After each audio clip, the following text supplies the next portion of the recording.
S ನಮಸ್ಕಾರ ರೈತರ. ನಮಸ್ಕಾರ ರೀ. ನಮಸ್ಕಾರ ಸರ್. ತಪ್ಕದ ಹೊನ್ನಳ್ಳಿ ಅಂತೇಳಿ ಸರ್, ಇಲ್ಲೇ ತಪ್ಕದ ಹೊನ್ನಳ್ಳಿ ಭಾಗದ ರೈತರು ರೀ. ಸರ್ಗೆ ಒಂದು 15 ದಿನದಿಂದ ಗೊಬ್ಬರ ಕೊಟ್ಟಿದ್ವಿ ಸರ್. ಹೆಂಗಿತ್ತು ಸರ್ ಇದು ಗೊಬ್ಬರ ಮಾತ್ರ ರಿಜೆಕ್ಟ್ ಮಾತ್ರ ಪಕ್ಕ ಬಂದ ಸರ್. ನಮ್ಗೆ ರಿಜೆಕ್ಟ್ ಮಾತ್ರ ಈಗ ನೋಡಿ, ನಾವು ಗೊಬ್ಬರ ಹಾಕಕ್ಕಿಂತ ಮುಂಚೆ ಕಬ್ಬ ಬೇರೆ ಇತ್ತು. ಈಗ ಕಬ್ಬು ನನಗೆ 100% ಗ್ಯಾರಂಟಿ ಆಗಿದೆ ಸರ್. ಇದು ಕಬ್ಬು ಮಾತ್ರ ಪಕ್ಕ ಚಲೋ ಆಗೈತಲ್ಲ ಸರ್, ಗೊಬ್ಬರ ಕ್ಲಾಸ್ ಆಗಿದೆ ಸರ್. ಆಮೇಲೆ ಸ್ಪ್ರೇ ಮಾತ್ರ ಇವಾಗ ಮಾಡಿದೀನಿ ಸರ್. ಇನ್ನೂ ಕನ್ಫರ್ಮ್ ಆಗ್ಬೇಕು ಅನಿಸ್ತೈತಿ ನನಗೆ.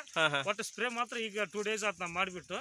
ಗೊಬ್ಬರಕ್ಕೆ ಮಾತ್ರ 100% ಗ್ಯಾರಂಟಿ ಆಗಿದೆ ಸರ್. ಗ್ಯಾರಂಟಿ ಎಷ್ಟು ದಿನದಾಗ ಗ್ಯಾರಂಟಿ ಬಂದಿದೆ ಸರ್? 15 ದಿವಸದಾಗ ಅಂದ್ರೆ ರಿಜೆಕ್ಟ್ ಗೊತ್ತಾಗಿದೆ ಸರ್ ನಮಗೆ. 15 ದಿವಸದಾಗ ಗ್ಯಾರಂಟಿ ರಿಜೆಕ್ಟ್ ಗೊತ್ತಾಗಿದೆ ಸರ್. ಹೊರಗಡೆ ಇಷ್ಟು ದಿನ ಗೊಬ್ಬರ ಎಣ್ಣೆ ಮಾಡ್ತಿದ್ರಲ್ಲ ಸರ್, ಅದು ಖರ್ಚು ಜಾಸ್ತಿ ಇತ್ತ ಏನ್ ಕಮ್ಮಿ ಸರ್? ಅದು ಖರ್ಚು ಒಂದು 10-15 ಸಾವಿರ ಖರ್ಚು ಮಾಡ್ತೀವಿ ಸರ್. ನಾನು ಒಂದು 10 ನಮ್ದು ಎಷ್ಟು ಖರ್ಚು ಮಾಡಿದ್ವಿ? ಈಗ 5,000 ರೂಪಾಯಿದಾಗ ಸ್ಪ್ರೇ ಮತ್ತು ಗೊಬ್ಬರ ಕೂಡ ನನಗೆ ಪೂರ್ತಿ ಕ್ಲಿಯರ್ ಆಗಿ ನನಗೆ ರಿಸಲ್ಟ್ ಗೊತ್ತಾಗಿದೆ ಸರ್. ಅಡ್ಡಿಲ್ಲ 5,000 ರೂಪಾಯಿದಾಗ 2 ಸರಿ ಸ್ಪ್ರೇ, 1 ಸರಿ ಗೊಬ್ಬರ ಕೊಟ್ಟಿದ್ದಲ್ಲ ಸರ್. ಅಡ್ಡಿಲ್ಲ, ಒಳ್ಳೇದು ಸರ್. ಹೇಳ್ತಾ ಇದಾರೆ ಸರ್, ಹೊರಗಡೆ 10-15 ಸಾವಿರ ಖರ್ಚು ಮಾಡ್ತಿದ್ವಿ, ಬಟ್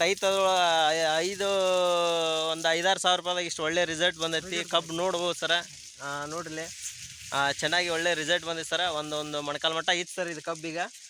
ಚಲೋ ಆಗಿತ್ತೆ ನೋಡಿ ಸರ್, ಎಲ್ಲರೂ ನೋಡ್ಬೋದು. ಗರಿ ಬರಿ ಎಲ್ಲ ಭಾರಿ ಐತಲ್ಲ ಸರ್, ಮರಿಗಿರಿನೂ ಎಲ್ಲ ಭಾರಿ ಆಗಿತ್ತಲ್ಲ. ಅಡ್ಡಿಲ್ಲ ಒಳ್ಳೆ ರೈತರು ಹೇಳ್ತಾ ಇದಾರೆ ಸರ್.